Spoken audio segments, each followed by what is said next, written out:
Imagine standing on the desert plateau at dawn. The air is still. The city noise hasn't reached this far yet. In front of you, the pyramids of Giza rise out of the sand. Not suddenly, not dramatically, but inevitably. They don't look ancient. They look settled, as if they belong here more than the desert itself. You already know the story you're supposed to tell yourself. Tombs, kings, religion, stone dragged across sand by a civilization obsessed with death. It's a clean explanation, comforting even, because it places all of this safely behind us. But standing here, that story doesn't quite fit. Not because the pyramids are big, not because they're old, but because nothing about them feels casual. Every angle feels decided. Every placement feels repeated. Every choice feels deliberate. Civilizations don't commit this level of precision to something that only matters once. They don't align generations of labor to a structure with no continuing role. We are taught to ask how they were built. That question keeps the answer technical, safe, contained. The more unsettling question never appears on the map. Why would a civilization design something meant to remain correct long after the people who built it were gone? And that's where the familiar explanation begins to feel incomplete. Stay here for a moment, not with the monument, but with the decisions behind it. Because the pyramids were not a single act. They were not a burst of madness. They were not a one-generation obsession. They were repeated. Dynasty after dynasty returned to the same shape, the same angles, the same orientation. Even when rulers changed, even when beliefs shifted, even when power moved. Civilizations don't usually behave like that. They adapt, they compromise, they simplify. Yet here, the design holds. Look at the resources involved, not just stone, time. Generations of labor trained for the same task. Knowledge passed forward without drift. Errors corrected, not tolerated. That kind of continuity is rare and fragile. Now, widen the frame. Egypt was not isolated. It traded, it fought, it evolved.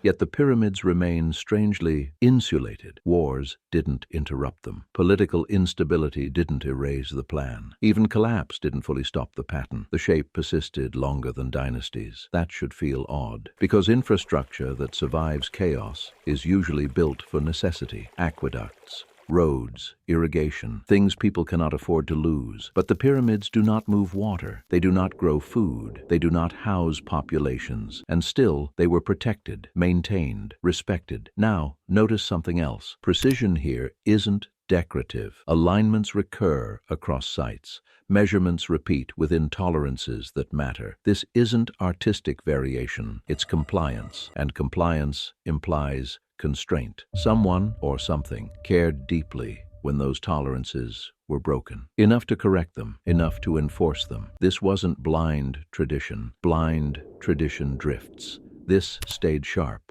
We are often told ancient people believed things, as if belief alone could organize thousands of workers across centuries without decay. Belief fades.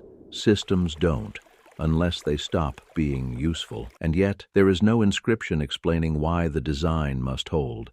No tablet that says, do this or else. No warning, just repetition, which creates a strange silence. Because when something is important enough to consume generations but never explained in words, it usually isn't symbolic. It's assumed, like air, like gravity. At this point, most explanations grow uncomfortable. So we retreat. We go back to safer questions. How many workers? How many ramps? How many stones? Questions that feel productive because they avoid the deeper one. What kind of civilization commits itself to keeping something correct long after the people who understood it are gone? Hold that question. Don't answer it yet, because if we rush to explain it, we'll miss what makes the pyramids unsettling in the first place. They weren't mysterious to the people who built them. They were normal, necessary, and things that feel necessary usually serve a function that doesn't announce itself. By now, the pyramids should feel less like monuments and more like something that had to stay right, whatever that means. Up to now, we've treated the pyramids as objects: stone, scale, precision. But that perspective has limits. because no structure this demanding survives on symbolism alone. So let's shift the frame, not forward in time, sideways. Every society builds things that must stay right. Calendars, weights, boundaries, standards, things that don't announce their importance until they drift. When a calendar slips, harvests fail. When weights change, trust breaks. When boundaries blur, conflict follows. These systems are invisible when they work and catastrophic when they don't. Now, return to the pyramids,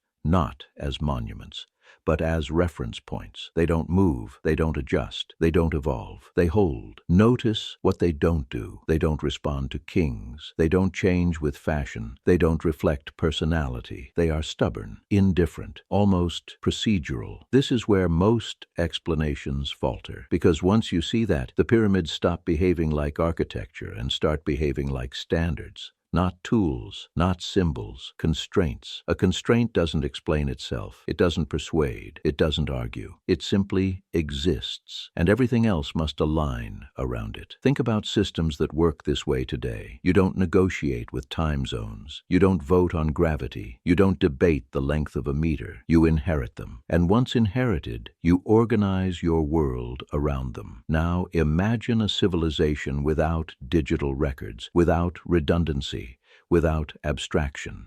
If something had to remain correct for centuries, you wouldn't store it in words. Words drift. You would store it in form. This begins to explain something strange: why the design is repeated, not reinvented; why tolerances are enforced, not discussed; why there is no warning carved in stone. Because the system didn't rely on understanding, it relied on alignment. But here's the limit of this explanation. Standards explain why precision mattered.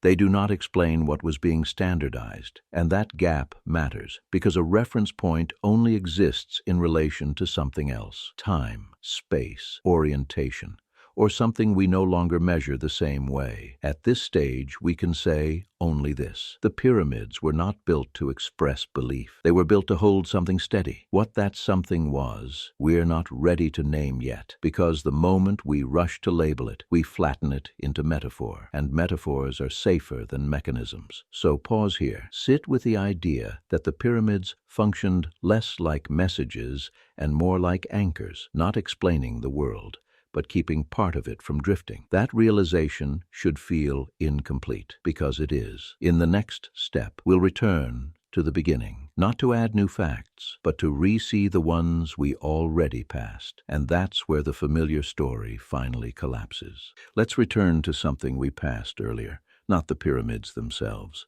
but their position. Stand again on the plateau at dawn. Look outward. The desert stretches in every direction.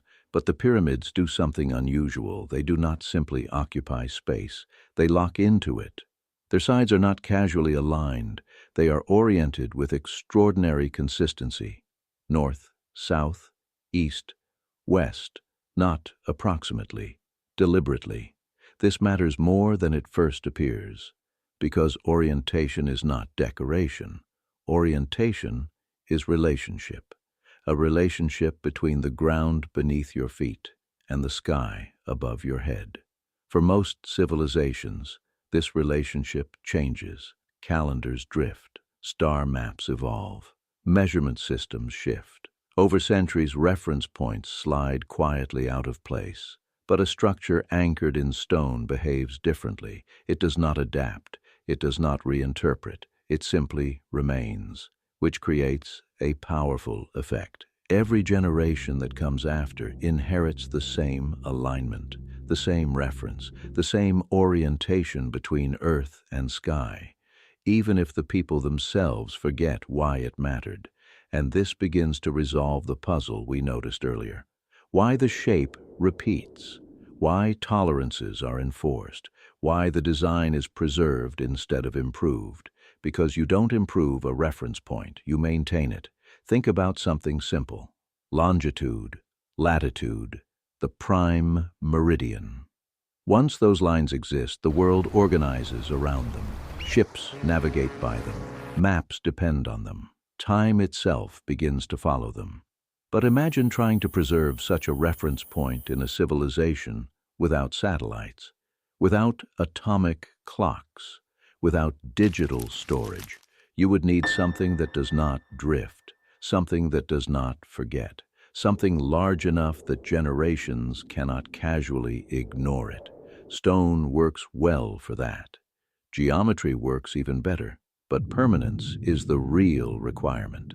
Now the pyramids begin to look different, not like monuments, not like tombs, but like anchors placed into the landscape, anchors that hold a relationship steady between land, sky, direction, and time. This does not mean the pyramids explain the system themselves. They don't. Reference points rarely do. What they do instead is simpler. They keep the system from drifting, even after the people who understood it are gone, which leads to a quiet realization. The pyramids were never meant to tell a story. They were meant to keep one part of reality stable. And that is why they feel different from almost every other ancient structure. Most monuments try to be remembered. The pyramids don't ask to be remembered. They only insist on being correct. And once you see them that way, the question changes again. Not, why were the pyramids built? But something far more interesting. What system needed them to stay right? And that question is where the familiar story finally collapses. So now we can say it plainly. The pyramids were not designed to explain the system. They were designed to anchor it. Across ancient civilizations, there was one relationship that had to remain stable above all others, the relationship between earth, sky, and direction. Because that relationship governed everything else: navigation, calendars, agriculture, time itself. If that relationship drifted, entire societies drifted with it. Seasons arrived at the wrong moment. Ships missed their course, harvests failed, and the world slowly lost its rhythm.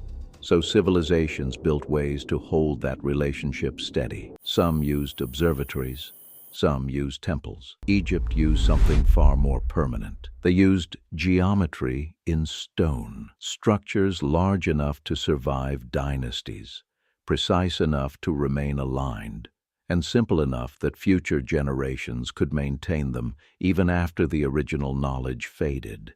That is why the pyramids repeat the same form, why tolerances mattered, why improvement was never the goal. You do not improve a reference point, you protect it. And that is why the pyramids feel different from almost every monument humanity has built. Most structures are messages. The pyramids are infrastructure designed to keep one part of reality from drifting. And once you see them that way, the question that remains is not historical, it's structural. What other systems did ancient civilizations build that we still live inside today without realizing it? History is full of monuments, but the structures that shape civilizations are usually the ones we no longer recognize as systems.